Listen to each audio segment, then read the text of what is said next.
Hujambo na karibu kwa mara nyingine tena mtazamaji wa The World News katika kipindi hiki cha ulimwengu wa siasa.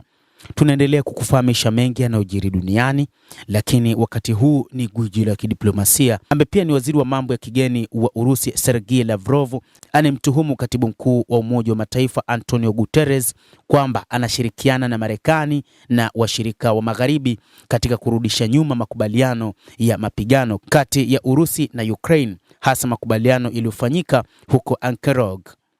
Waziri wa mambo ya nje wa Urusi Sergei Lavrov amekosoa utendaji wa katibu mkuu wa Umoja wa Mataifa Antonio Guterres, akisisitiza haja ya kutekelezwa kanuni za mkataba wa Umoja wa Mataifa bila kubagua. Lavrov amesema kwamba katibu mkuu huyo wa sasa wa UN hafuati mbinu hii na anashirikiana waziwazi na nchi za Magharibi, hususan suala la Ukraine. Kuhusu suala la Russia na Marekani, Lavrov amesema kwamba Marekani haionyeshi nia yoyote ya kurudi kwenye makubaliano yaliyofikiwa Ankaragod, akimaanisha mazungumzo yaliyowakutanisha maafisa kutoka nchi hizo mbili kwa lengo la kushughulikia masuala yenye utata na kufungua tena njia za mawasiliano kati ya Moscow na Washington. Waziri huyo wa mambo ya nje wa Urusi ameongeza kuwa biashara ya kimataifa iko chini ya mashinikizo haramu ya Magharibi kupitia vikwazo na hatua za kiuchumi za upande mmoja, akisema kwamba hali hii inadhihirisha zaidi haja ya kujenga mifumo ya kifedha na kibiashara inayotegemewa zaidi, ambayo haitegemei ushawishi wa nchi za Magharibi. Amesema kwamba moja kati ya watu ambao wanatengeneza vikwazo hivi ni katibu mkuu wa Umoja wa Mataifa Antonio Guterres, ambaye anamaliza muda wake, lakini anasema kwamba kiongozi huyu ni kiongozi aliyegemea upande wa Marekani na watu wa Magharibi na kusababisha kutoelewana kwa baadhi ya mataifa pia.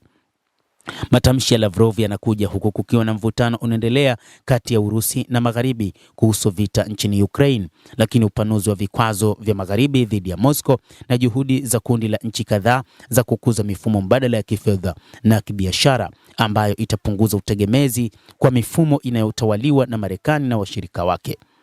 Mtazamaji wa The World News, hayo ndio tuliokuwa nayo. Ni kile ambacho anakizungumza waziri wa mambo ya kigeni wa Urusi Sergei Lavrov, akisema kwamba Antonio Guterres, katibu mkuu wa Umoja wa Mataifa, ni moja kati ya watu ambao wanarudisha nyuma maendeleo ya mazungumzo yaliyofanywa na rais wa Urusi Vladimir Putin na mwenzake wa Marekani Rais Donald Trump huko Ankaragod, na anaamini kwamba kiongozi huyo wa Umoja wa Mataifa ambaye anamaliza muda wake ni moja kati ya chanzo anesababisha hata vita vya Ukraine kutomalizika haraka.